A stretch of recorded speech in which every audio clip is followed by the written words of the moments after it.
ગુજરાતભરના તાજા અને સચોટ સમાચાર મેળવવા માટે અમારી રાષ્ટ્રીય સમાચાર ચેનલને સબસ્ક્રાઇબ કરો અને બેલ આઇકન પર ક્લિક કરો। સુરતના સલાબતપુરા HTC ટેક્સટાઇલ માર્કેટ પાસે મોડી રાતે એક યુવકની હત્યા કરવામાં આવતા ચકચાર મચી જવા પામી હતી। બનાવની જાણ થતાં પોલીસ ઘટના સ્થળે પહોંચી હતી અને આ મામલે તપાસ હાથ ધરવામાં આવી છે।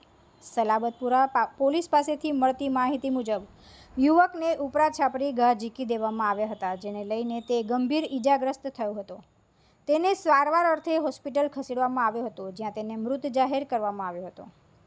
બનાવની જાણ થતાં પોલીસ અને ઉચ્ચ અધિકારીઓ ઘટના સ્થળે પહોંચ્યા હતા, જેમાં પ્રાથમિક તપાસમાં મૃતકનું નામ ઝુબેર હોવાનું જાણવા મળ્યું છે, તેમજ તેની હત્યા કોણે અને શા માટે કરી એ તમામ દિશામાં પોલીસે તપાસનો ધમધમાટ શરૂ કર્યો છે।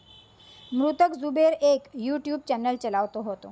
તેની ક્રૂરતાપૂર્વક ઘાતકી હત્યા કરવામાં આવી છે।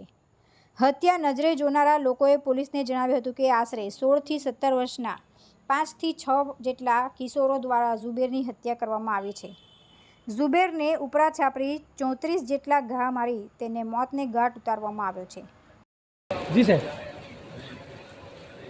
અત્રે સલાબતપુરા પોલીસ સ્ટેશન વિસ્તારમાં જે HTC બિલ્ડિંગ છે એની પાછળના ભાગમાં એક જગ્યા છે, સીતારામ ટી સ્ટોર છે। સીતારામ ટી સ્ટોરની ઉપર એક વ્યક્તિ કે જેનું નામ ઝુબેર છે એની હત્યા થઈ છે। એ હત્યા અનુસંધાને તરત જ એને મેડિકલ ટ્રીટમેન્ટ માટે લઈ જવામાં આવેલ હતો, પરંતુ આજે ડૉક્ટર સાહેબોએ એને મૃત જાહેર કરેલ છે। આ ઝુબેરને કોઈ તીક્ષ્ણ હથિયારના ઘા વડે હત્યા કરેલી હોય એ અત્યારે પ્રાથમિક દ્રષ્ટિએ જણાય છે। પોલીસ જે ભોગ છે મરણ એની વિગતવારની તપાસ કરી રહી છે, સાથે સાથે એના સંભવિત જે પણ આરોપી હોઈ શકે એની પણ તપાસ કરી રહી છે। અમે અત્યારે સ્થળની વિઝિટ પણ કરી છે અને જે પણ ડિટેલ મળશે એ મુજબ આગળની કાર્યવાહી। પ્રાથમિક તપાસમાં કઈ આપસી રંજીશ હતી?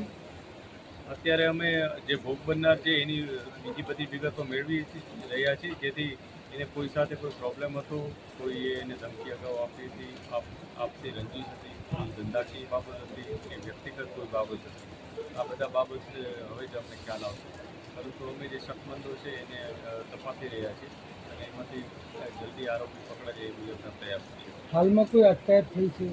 અત્યારે હજી સુધી કોઈ અટકાયત થઈ નથી। અમે શકમંદોને તપાસી રહ્યા છીએ, જે પણ વિગત સામે આવશે એ મુજબ આગળની કાર્યવાહી કરીશું। ઝુબેર 3 મહિના પહેલા તેના જ મોહલ્લાના કેટલાક અસામાજિક તત્વો વિરુદ્ધ પોલીસમાં અરજી પણ કરી હતી। હાલ પરિવારના સભ્યો જણાવી રહ્યા છે કે તે જ લોકોએ તેની રેકી કરી હત્યા કરી છે।